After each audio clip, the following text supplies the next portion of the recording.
Assalamualaikum warahmatullahi wabarakatuh. Perkenalkan, nama saya Ria Julita Sari, NIM 2010 2070 19 Loka 3A BKPI.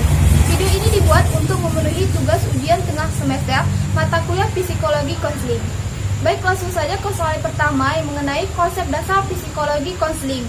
Pertama ada psikologi. Yang kita ketahui tentang psikologi adalah ilmu tentang jiwa. Nah, ini merupakan pemikiran yang sebenarnya telah diubah karena jiwa itu tidak terlihat. Maka salah satu definisi dari psikologi ini adalah ilmu yang mempelajari perilaku manusia. Nah, perilaku manusia ini bisa diobservasi, bisa dilihat tingkah laku yang tampak.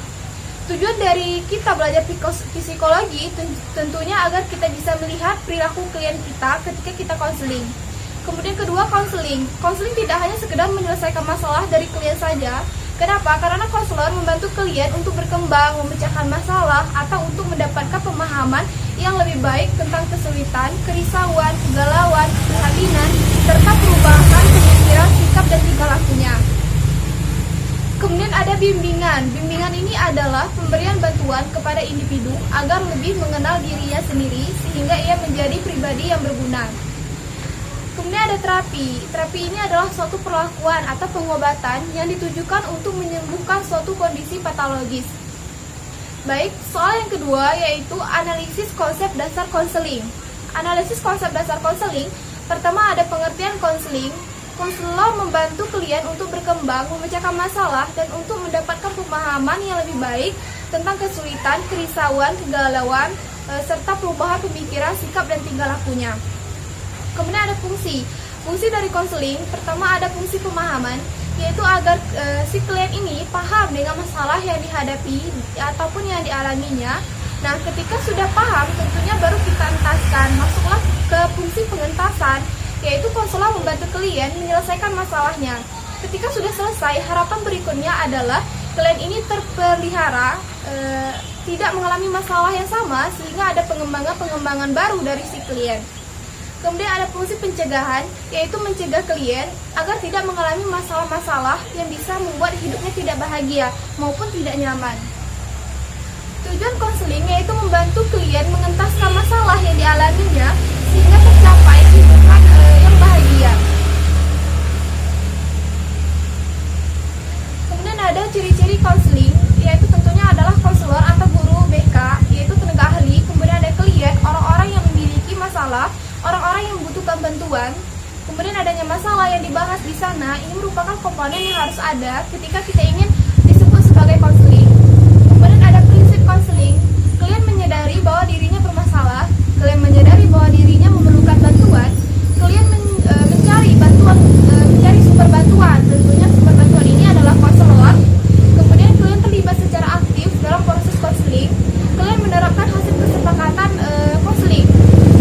Ada asas-asas konseling, asas kerahasiaan, asas kesukarelaan dan keterbukaan, kegiatan, kenormatifan dan keahlian, dan yang selanjutnya ada layanan konseling. Layanan konseling ini dilakukan secara tatap muka, langsung maupun secara online. Soal yang ketiga yaitu tentang pengaruh psikologi terhadap perkembangan konseling. Pertama ada psikologi humanistik, yaitu pandangan tentang manusia. Manusia secara karakteristik adalah makhluk yang positif, bergerak maju, konstruktif, realistis, dan dapat diandalkan. Setiap orang sadar, terarah dan maju ke arah aktualisasi diri sejak masih kanak-kanak. Kemudian psikologi humanistik ini memandang individu dari perspektif fenomenologika. Yang penting adalah persepsi manusia mengenai realita dibandingkan peristiwa yang terjadi saat itu sendiri. Nah, agar muncul diri yang sehat, seseorang membutuhkan perhatian positif, cinta, kehangatan, serta kasih sayang. Nah, respek dan penerimaan dari orang-orang sekitarnya. Peran konselor dalam psikologi humanistik membantu klien meningkatkan dan membuat atmosfer di mana klien ini bebas dan didorong untuk mengeksplorasi semua aspek mengenai dirinya. Nah, pada atmosfer ini difokuskan pada hubungan konselor dengan klien sebagai kualitas yang spesial. Tugas konselor ini adalah sebagai fasilitator, sehingga butuh kesabaran dalam memfasilitasi klien untuk bisa menemukan semua aspek mengenai dirinya. Psikologi yang kedua mengenai psikologi behavioral, yaitu pandangan ia tentang manusia, bahwa perilaku manusia ini merupakan hasil dari proses belajar, sehingga dapat diubah dengan memanipulasi kondisi-kondisi belajar. Nah, pada teori konseling behavioral ini, hakikatnya mengaplikasikan prinsip-prinsip dan teknik belajar secara sistematis dalam usaha ini menyembuhkan gangguan dari tingkah laku salah suai mengenai proses belajar. Kemudian, teori konseling behavioral ini memandang individu sebagai hasil produksi dari lingkungan dan juga memproduksi lingkungannya sendiri. Nah, pola perilaku yang terbentuk saat ini adalah melalui proses belajar baik yang adaptif maupun secara maladaptif. Pada tahap ini, peran konselor bersikap aktif dalam sesi-sesi konseling agar klien ini belajar menghilangkan atau belajar kembali untuk bertingkah laku tertentu. Dalam proses konseling, konselor ini berfungsi sebagai konsultasi, guru, penasehat, pemberi dukungan maupun sebagai fasilitator. Nah, konselor juga bisa memberi instruksi atau mensupervisi orang-orang sebagai pendukung yang ada di lingkungan klien yang dapat membantu dalam proses perubahan si klien tersebut.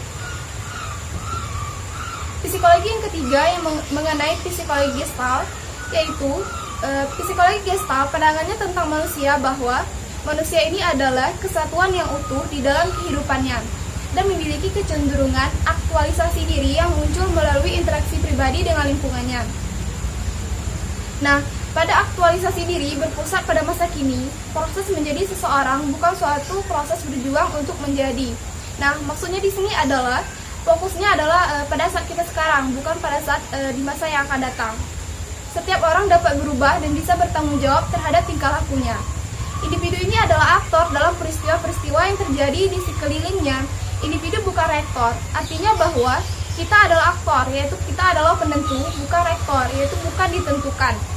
Nah, individu bermasalah mempunyai ketergantungan yang berlebihan pada pengalaman intelektual. Pada konseling ini, peran konselor yaitu untuk menciptakan atmosfer yang meningkatkan eksplorasi klien mengenai apa yang dibutuhkan untuk bertumbuh. Tugas konselor ini adalah mencari tahu apa-apa yang dibutuhkan klien agar mampu bertumbuh atau menjadi pribadi yang lebih baik. Konselor harus bersikap menyenangkan, penuh energi, maupun manusiawi. Nah, konselor membantu klien untuk memblokade energi negatif dengan menggunakan energi tersebut untuk hal yang positif maupun yang adaptif. Yaitu artinya di sini kita membantu klien mengenali pola di dalam kehidupannya. Nah, psikologi yang keempat yaitu psikologi REBT, di mana psikologi ini pandangannya tentang manusia yaitu manusia mempunyai kepedulian diri dan kepedulian sosial. Individu secara inheren adalah rasional dan irasional, artinya masuk akal sekaligus dalam tanda kutip gila. Artinya, dualitas ini tertanam secara biologis dan akan menjadi menetap kecuali bila dipelajari cara berpikir yang baru. Manusia mempunyai kemampuan di dalam dirinya sendiri untuk mengontrol pikiran, perasaan, maupun tindakan. Nah, peran konselor harus aktif dan direktif. Artinya, konselor sebagai instruktur yang mengajari dan membentukkan kognisi klien tersebut. Diperlukannya repetisi yang konsisten untuk menentang keyakinan yang sudah berakar mendalam. Oleh karena itu, di sini konselor harus mendengarkan dengan penuh hati-hati pernyataan-pernyataan klien yang tidak logis ataupun salah dan menentang keyakinannya. Ciri-ciri yang harus dimiliki oleh seorang konselor pertama adalah pandai, pengetahuan luas, empatik, menaruh respek, konkret, genuine, persisten, ilmiah, dan berminat membantu orang lain. Soal yang keempat yaitu mengenai karakteristik konseling. Nah, pada karakteristik konseling ini melibatkan dua orang, yaitu konselor dan klien. Wawancara sebagai metode utama dalam konseling. Konseling dilakukan baik menggunakan komunikasi verbal maupun komunikasi non-verbal. Konseling juga terjadi dalam waktu yang relatif lama. Nah, tujuan dari konseling ini adalah perubahan tingkah laku klien. Perubahan ini bersifat fundamental dan sukarela. Konseling bersifat pribadi, yaitu rahasia. Nah, dari beberapa materi di atas dijelaskan bahwa konseling ini memiliki beberapa karakteristik, yaitu sebagai bantuan, konseling untuk perubahan perilaku, hubungan tolong-menolong, konselor dan klien ini juga sebagai tim kerja. Soal yang kelima, yaitu mengenai dimensi psikologis hubungan konseling. Nah, Pada dimensi psikologis hubungan konseling, pertama ada pengertian hubungan dalam konseling. Hubungan atau relationship merupakan hubungan yang mengacu kepada pengaruh elemen-elemen emosional dari suatu interaksi, di mana hubungan ini didasarkan pada hasil observasi terhadap sikap atau tingkah laku si klien. Nah, dalam teori yang sebenarnya, hubungan ini berarti menyediakan suatu jembatan dasar untuk mengaktualisasikan kepribadian dua orang untuk menciptakan suatu kontrak. Hubungan itu penting dalam konseling karena merupakan media utama untuk memunculkan perasaan dan penanganan permasalahan yang bertujuan untuk mengubah perilaku si klien. Nah, dengan demikian, kualitas hubungan tidak hanya menentukan perubahan pada diri klien, tapi juga meyakinkan klien untuk melanjutkan konseling ataupun tidak. Kemudian ada karakteristik dan dimensi hubungan dalam konseling. Pertama ada keunikan dan keumuman proses konseling. Artinya di sini adanya hubungan yang unik. Kemudian ada keseimbangan objektivitas dan subjektivitas proses konseling. Ketiga ada keseimbangan kejelasan proses konseling. Keempat, keseimbangan tanggung jawab dalam proses konseling. Keseimbangan aspek kognitif dan aspek dalam proses konseling. Dan juga ada empati, spontanitas dan kepekaan, penerimaan dan perhatian, kehangatan dan kesepahaman, serta transparansi dan fleksibilitas. Soalan yang keenam yaitu mengenai karakteristik seorang konselor. Karakteristik seorang konselor ini pertama tentunya memiliki pengetahuan mengenai dirinya sendiri, yaitu self-knowledge, di mana di sini berarti bahwa konselor mawas diri atau memahami dirinya dengan baik. Dia memahami secara nyata apa yang ia lakukan, mengapa dia melakukan itu, dan masalah apa yang harus dia selesaikan. Nah, pemahaman ini sangat penting bagi konselor karena beberapa alasan. Pertama, konselor yang memiliki persepsi yang akurat akan dirinya, maka dia akan memiliki persepsi yang kuat terhadap orang lain juga. Konselor yang terampil memahami dirinya sendiri, maka ia juga akan memahami orang lain. Kemudian ada kompetensi. Nah, pada kompetensi ini, dalam karakteristik memiliki makna sebagai kualitas fisik, intelektual, emosional, sosial, moral yang harus dimiliki oleh konselor untuk membantu klien. Kompetensi ini sangatlah penting sebab klien yang dikonseling akan belajar dan mengembangkan kompetensi-kompetensi yang diperlukan untuk mencapai kehidupan yang efektif dan bahagia. Kemudian ada kesehatan psikologis yang baik.